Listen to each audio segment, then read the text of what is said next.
চট্টগ্রাম বিশ্ববিদ্যালয়ে পাল্টে গেল চাকরির খোঁজে রাজধানীমুখী হওয়ার পরিচিত দৃশ্য। নগদের ক্যারিয়ার ফেস্টে ক্যাম্পাসে বসেই মিলল সরাসরি কর্মসংস্থানের সুযোগ। অনস্পট ইন্টারভিউ শেষে সঙ্গে সঙ্গেই নিয়োগপত্র হাতে পেলেন বিশ্ববিদ্যালয়ের ৫ শিক্ষার্থী।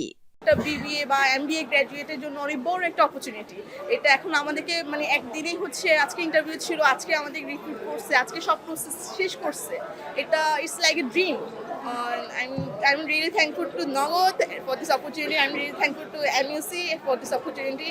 বেশ ভালো একটা সময় কেটেছে এখানে। মূলত প্রথমত রিক্রুটাররা নিজেরা এসেছেন, ক্যান্ডিডেটদের থেকে সিভি সংগ্রহ করতেছেন এবং পরবর্তীতে তাদের জব অফারও করা হচ্ছে এবং আমি শুনেছি ওয়াক ইন ইন্টারভিউও হচ্ছে এখানে। অন্যান্য জায়গায় সবাইকে চাকরির জন্য বিভিন্ন কোম্পানিতে গিয়ে বা বিভিন্ন অর্গানাইজেশনে গিয়ে চাকরির জন্য অ্যাপ্লাই করতে হয়, অনেকক্ষণ ওয়েট করে থাকতে হয়। ওই জায়গায় নগদ আমাদের ক্যাম্পাসে এসে আমাদেরকে সরাসরি ইন্টার্নশিপ বলেন কিংবা ক্যাম্পাস রিক্রুটমেন্টে আমাদেরকে সাহায্য করছে। দিনভর সিভি গ্রহণ, প্রাথমিক বাছাই ও সাক্ষাৎকারের পাশাপাশি ছিল ক্যারিয়ার বিষয়ক বিশেষ আয়োজন। রিজিউমে তৈরি, ইন্টারভিউ প্রস্তুতি এবং কৃত্রিম বুদ্ধিমত্তার ব্যবহার নিয়ে শিক্ষার্থীদের পরামর্শ দেন বিশেষজ্ঞরা। এই উদ্যোগের মাধ্যমে অন ক্যাম্পাসেই কর্পোরেট পরিবেশের সঙ্গে পরিচিত হওয়ার সুযোগ পান অংশগ্রহণকারীরা। আমরা মনে করি এই ধরনের এনগেজমেন্ট আমাদের স্টুডেন্টদেরকে ফিউচারে জব মার্কেটে আরও অনেক বেশি দক্ষতার সাথে তাদের ইন্টারভিউগুলো ফেস করে একটা ভালো জবে নিজেকে প্লেস করার সুযোগ করে দেবে। সো আমাদের যুক্ত হওয়ার উদ্দেশ্য হচ্ছে আমাদের ফিউচার জেনারেশনকে আমরা একটা ভালো সুযোগ দিতে চাই জব মার্কেটে, যেহেতু এখন অনেক বেশি কম্পিটিশন।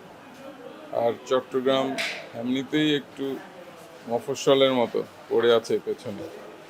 সো যারা ঢাকায় বড় হয়, ঢাকায় পড়াশোনা করে, তাদের যে অ্যাডভান্টেজ এটা তো আমাদের স্টুডেন্টদের নেই। সো সেই জন্য আমরা ঢাকা থেকে এই যে নগদকে ইনভাইট করে এনেছি। হিউম্যান রিসোর্সের যে সাপ্লাইটা আমরা ইউনিভার্সিটিগুলো থেকে পাই সেটা খুব স্বাভাবিকভাবেই কিন্তু একটা ওয়েল একাডেমিক ব্যাকগ্রাউন্ড থেকেই আসে, কিন্তু কর্পোরেটের সাথে তাদের যে যাত্রাটা, সেই যাত্রাটাকে আরও সহজভাবে যাতে সুন্দরভাবে সাবলীলভাবে শুরু করতে পারে, সেটা থেকেই আসলে এই ইন্ডাস্ট্রি একাডেমিক কোলাবোরেশনের প্রয়োজনটা হয়। আমরা যেটা চেষ্টা করছি যে এই ইয়াং জেনারেশনকে, আমরা নগদে সবসময় ইয়াং জেনারেশনকে স্বাগত জানাই এবং তারা যাতে কমপ্লিটলি একটা প্রিপারেশন নিয়েই আমাদের সাথে পথ চলতে পারে, সেটার জন্যই আমাদের এই যে প্রচেষ্টা। শিক্ষার্থীদের সঙ্গে কর্পোরেট কর্মজগতের দূরত্ব কমানোই এই ফেস্টের প্রধান লক্ষ্য বলে জানিয়েছে নগদ। দেশের অন্যান্য বিশ্ববিদ্যালয়েও এমন আয়োজন ছড়িয়ে দেওয়ার উদ্যোগ নিচ্ছে প্রতিষ্ঠানটি। দীর্ঘ অপেক্ষা ছাড়াই ক্যারিয়ার শুরুর এমন সুযোগ পেয়ে উচ্ছ্বসিত সাধারণ শিক্ষার্থীরা।